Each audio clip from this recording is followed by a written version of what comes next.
ഇന്ന് നമ്മൾ റെഡിയാക്കി എടുക്കുന്നത് ഒരു അടിപൊളി ചോക്കോബാറാണ് കേട്ടോ. എല്ലാവർക്കും ഇഷ്ടമല്ലേ ചോക്കോബാർ കഴിക്കാനായിട്ട്? നമ്മുടെ കുട്ടീസിനും ഒത്തിരി ഇഷ്ടമാണ്. അപ്പോൾ അവർക്ക് നമുക്ക് വീട്ടിൽ തന്നെ അങ്ങ് റെഡിയാക്കി കൊടുത്താലോ? വീഡിയോയിലേക്ക് പോകുന്നതിന് മുമ്പായിട്ട് നമ്മുടെ ചാനൽ സബ്സ്ക്രൈബ് ചെയ്യാത്തവരൊന്ന് സബ്സ്ക്രൈബ് ചെയ്യണം കേട്ടോ. തൊട്ടടുത്തുള്ള ബെല്ലൈക്കൻ കൂടി ഒന്ന് ഇനേബിൾ ചെയ്തിട്ട് ഓൾ എന്ന ഓപ്ഷൻ പ്രസ് ചെയ്യാനും കൂടി മറക്കല്ലേ. എന്നാൽ മാത്രമേ ഞാൻ വീഡിയോസ് അപ്ലോഡ് ചെയ്യുമ്പോൾ നിങ്ങൾക്ക് കറക്റ്റായിട്ടുള്ള നോട്ടിഫിക്കേഷൻ കിട്ടുകയുള്ളൂ. അപ്പോൾ നമുക്ക് ചോക്കോബാർ റെഡിയാക്കി എടുത്താലോ? ചോക്കോബാർ റെഡിയാക്കി എടുക്കാനായിട്ട് ഞാനിവിടെ ഫ്രഷ് ക്രീമാണ് എടുത്തിട്ടുള്ളത്. ഫ്രഷ് ക്രീമിന് പകരമായിട്ട് വിപ്പിംഗ് ക്രീമാണുള്ളതെങ്കിൽ അത് എടുത്താലും മതിയാവും. ബേക്കറികളിലൊക്കെ നമുക്ക് ഫ്രഷ് ക്രീം വാങ്ങിക്കാനായിട്ട് കിട്ടും. ഞാനിവിടെ മിൽക്കി മിസ്റ്റിൻ്റെയാണ് എടുത്തിട്ടുള്ളത്. ബേക്കറികളിലൊക്കെ മിക്കവാറും അമൂലിൻ്റെ ആണ് കേട്ടോ. അമൂലിൻ്റെ മതിയാവും, അത് നല്ലതാണ്. അപ്പോൾ 250 ml ആണ് കേട്ടോ ഞാനിവിടെ എടുത്തിട്ടുള്ളത്. ഇത് നമുക്ക് തണുപ്പിച്ചെടുത്തിട്ടുള്ളൊരു ബൗളിലേക്ക് ഒഴിച്ചു കൊടുക്കാം. എപ്പോഴും ബീറ്റ് ചെയ്യാൻ എടുക്കുന്ന ബൗളും ബീറ്ററിൻ്റെ ബ്ലേഡ്സും ഒന്ന് തണുപ്പിച്ചെടുക്കണം. ഞാനൊരു പാത്രത്തിൽ കുറച്ച് ഐസ് ക്യൂബ് ഇട്ടിട്ടാണ് ഒഴിച്ചു കൊടുത്തിട്ടുള്ളത്.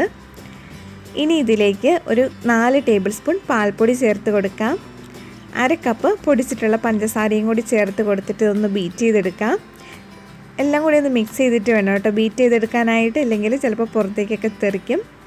ഇനി ബീറ്റർ ഇല്ലാത്തവരാണെങ്കിൽ മിക്സിയുടെ ജാറൊന്ന് തണുപ്പിച്ചിട്ട് അതിലൊന്ന് അടിച്ചെടുത്താലും മതിയാവും. കാരണം ബീറ്ററിൻ്റെ ആവശ്യം വരുന്നില്ല. ഞാനിപ്പം ബീറ്റർ ഉള്ളത് കൊണ്ട് ചെയ്തു എന്ന് മാത്രമേ ഉള്ളൂ.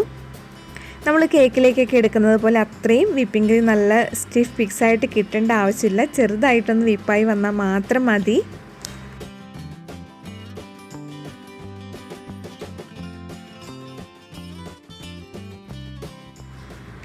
അങ്ങനെ ഞാനിവിടെ ക്രീം ബീറ്റ് ചെയ്തെടുത്തിട്ടുണ്ട്. നിങ്ങൾക്ക് കാണുമ്പോൾ മനസ്സിലാവുമല്ലോ, നമ്മൾ കേക്കിലേക്ക് എടുക്കുന്ന പോലെ അത്രയും വിപ്പായി വന്നിട്ടില്ല. അപ്പോൾ ഈ ഒരു കൺസിസ്റ്റൻസിയിൽ മതി, ഒത്തിരി തിക്കാവേണ്ട ആവശ്യമില്ല. അപ്പോൾ മിക്സിയിലടിച്ചാലും ഈ ഒരു രീതിയിൽ തന്നെ നമുക്ക് കിട്ടും. ഇനി ഞാൻ ഇതിലേക്ക് ചേർത്ത് കൊടുക്കുന്നത് 1 കപ്പ് അല്ലെങ്കിൽ 250 ml പാലാണ്. അത് കുറച്ചായിട്ട് ചേർത്തിട്ട് നമുക്കൊന്ന് ബീറ്റ് ചെയ്തെടുക്കാം. ഇനി മിക്സിയിലാണെങ്കിൽ പാൽ കുറച്ച് ചേർത്തിട്ട് ഒന്ന് അടിച്ചെടുത്താൽ മതിയാവും.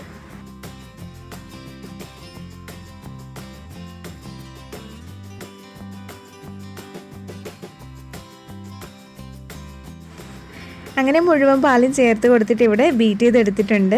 അപ്പോൾ ഈ ഒരു കൺസിസ്റ്റൻസിയിൽ, അതായത് ഇത്രയും ലൂസായിട്ട് വേണം നമ്മുടെ വാനില ഐസ്ക്രീമിൻ്റെ ബാറ്ററി ഇരിക്കാനായിട്ട്. ഇനി ഇത് നമുക്ക് മോൾഡിലേക്ക് ഒഴിച്ചു കൊടുക്കാം. ഞാനിവിടെ ഇതുപോലത്തെ സിലിക്കോൺ മോൾഡാണ് എടുത്തിട്ടുള്ളത്. നല്ല ഈസിയാണ് ഇതിൽ നിന്നും പുറത്തേക്ക് എടുക്കാനായിട്ട്. അപ്പോൾ ഇത് ഞാൻ ആമസോണിൽ നിന്നാണ് വാങ്ങിച്ചിട്ടുള്ളത്. അതിൻ്റെ ലിങ്ക് ഞാൻ താഴെ ഡിസ്ക്രിപ്ഷൻ ബോക്സിൽ കൊടുക്കാം.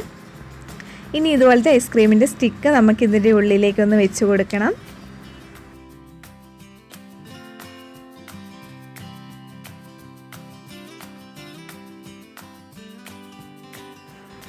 അങ്ങനെ സ്റ്റിക്ക് വെച്ച് കൊടുത്തിട്ടുണ്ട്. ഇനി നമുക്കിതിലേക്ക് ഐസ്ക്രീം ബാറ്റർ ഒഴിച്ച് കൊടുക്കാം. എല്ലാവരുടെയും വീട്ടിൽ ചോക്കോബാർ മോൾഡ് ഉണ്ടാവണമെന്നില്ലല്ലോ. അതിന് പകരമായിട്ട് നമുക്ക് സ്റ്റീൽ ഗ്ലാസ്സിൽ ഒഴിച്ചിട്ടും സെറ്റ് ചെയ്യാം. അതുപോലെ പേപ്പർ ഗ്ലാസ്സിൽ ഒഴിച്ചിട്ടും വളരെ ഈസി ആയിട്ട് സെറ്റ് ചെയ്തെടുക്കാവുന്നതാണ്. പേപ്പർ ഗ്ലാസ്സിൽ ഒഴിച്ച് ഞാനൊരു ബട്ടർസ്കോച്ച് ചോക്കോബാർ ഇതിനു മുമ്പ് വീഡിയോ ഇട്ടിട്ടുണ്ടായിരുന്നു. അതിൻ്റെ ലിങ്ക് താഴെ ഡിസ്ക്രിപ്ഷൻ ബോക്സിൽ കൊടുക്കാം. നല്ല ടേസ്റ്റി ആയിട്ടുള്ളൊരു ഐസ്ക്രീമാണ് കേട്ടോ ബട്ടർസ്കോച്ചിൻ്റെ ചോക്കോബാർ. ഇനി നമുക്ക് ഓവർനൈറ്റ് ഫ്രീസറിൽ സെറ്റ് ആവാനായിട്ട് വെക്കാം. ബാക്കിയുള്ള ബാറ്റർ ഞാനൊരു സ്റ്റീൽ ഗ്ലാസ്സിലേക്കും ഒരു പാത്രത്തിലേക്കും ഒഴിച്ചു കൊടുത്തിട്ട് അതും കൂടി സെറ്റാകാനായിട്ട് വെക്കുന്നുണ്ട്.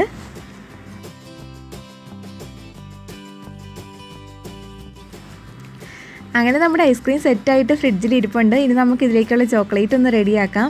അതിനായിട്ട് ഞാനിവിടെ 250 ഗ്രാം ഡാർക്ക് ചോക്ലേറ്റാണ് എടുത്തിട്ടുള്ളത്. ഡാർക്ക് ചോക്ലേറ്റിന് പകരം നിങ്ങൾക്ക് മിൽക്ക് ചോക്ലേറ്റും എടുക്കാം കേട്ടോ. ഇനി ഞാനിവിടെ ഡബിൾ ബോയിൽ മെത്തേഡിലാണ് മെൽറ്റ് ചെയ്തെടുക്കുന്നത്. മൈക്രോവേവ് ഓവൻ ഉള്ളവരാണെങ്കിൽ അതിൽ വെച്ചിട്ട് മെൽറ്റ് ചെയ്തെടുത്താൽ മതി.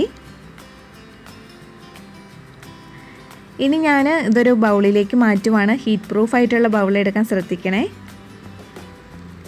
ഇനി ഒരു പാത്രത്തിൽ ഞാൻ വെള്ളം തിളപ്പിക്കാനായിട്ട് വെച്ചിട്ടുണ്ട്. ഇതിന് മുകളിലേക്ക് നമുക്ക് ആ ബൗൾ വെച്ച് കൊടുത്തിട്ട് ചോക്ലേറ്റ് മെൽറ്റ് ചെയ്തെടുക്കാം.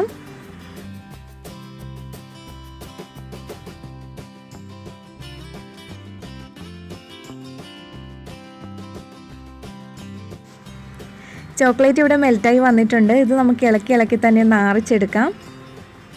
ചോക്ലേറ്റും തണുത്ത് വന്നിട്ടുണ്ട്. ഇനി നമുക്ക് ഈ മോൾഡിൽ നിന്ന് ഐസ്ക്രീം പുറത്തേക്ക് എടുക്കാം. കാണുമ്പോൾ തന്നെ അറിയാം, നല്ല ഈസിയാണ് ഇത് പുറത്തേക്ക് എടുക്കാനായിട്ട്. ഇനി നമുക്ക് മെൽറ്റ് ചെയ്തിട്ടുള്ള ചോക്ലേറ്റിലേക്കൊന്ന് മുക്കിയെടുക്കാം. ചോക്ലേറ്റിൽ മുക്കുന്ന സമയത്ത് ചോക്ലേറ്റ് തിക്കാണെന്ന് തോന്നിയാൽ ഇതിലേക്ക് കുറച്ച് സൺഫ്ലവർ ഓയിൽ ഒഴിച്ചിട്ട് ഒന്ന് ലൂസാക്കി എടുക്കണം കേട്ടോ. അങ്ങനെ നമ്മുടെ ഹോം മെയ്ഡ് നല്ല ടേസ്റ്റി ആയിട്ടുള്ള ചോക്കോബാർ ഇവിടെ റെഡി ആയിട്ടുണ്ട്.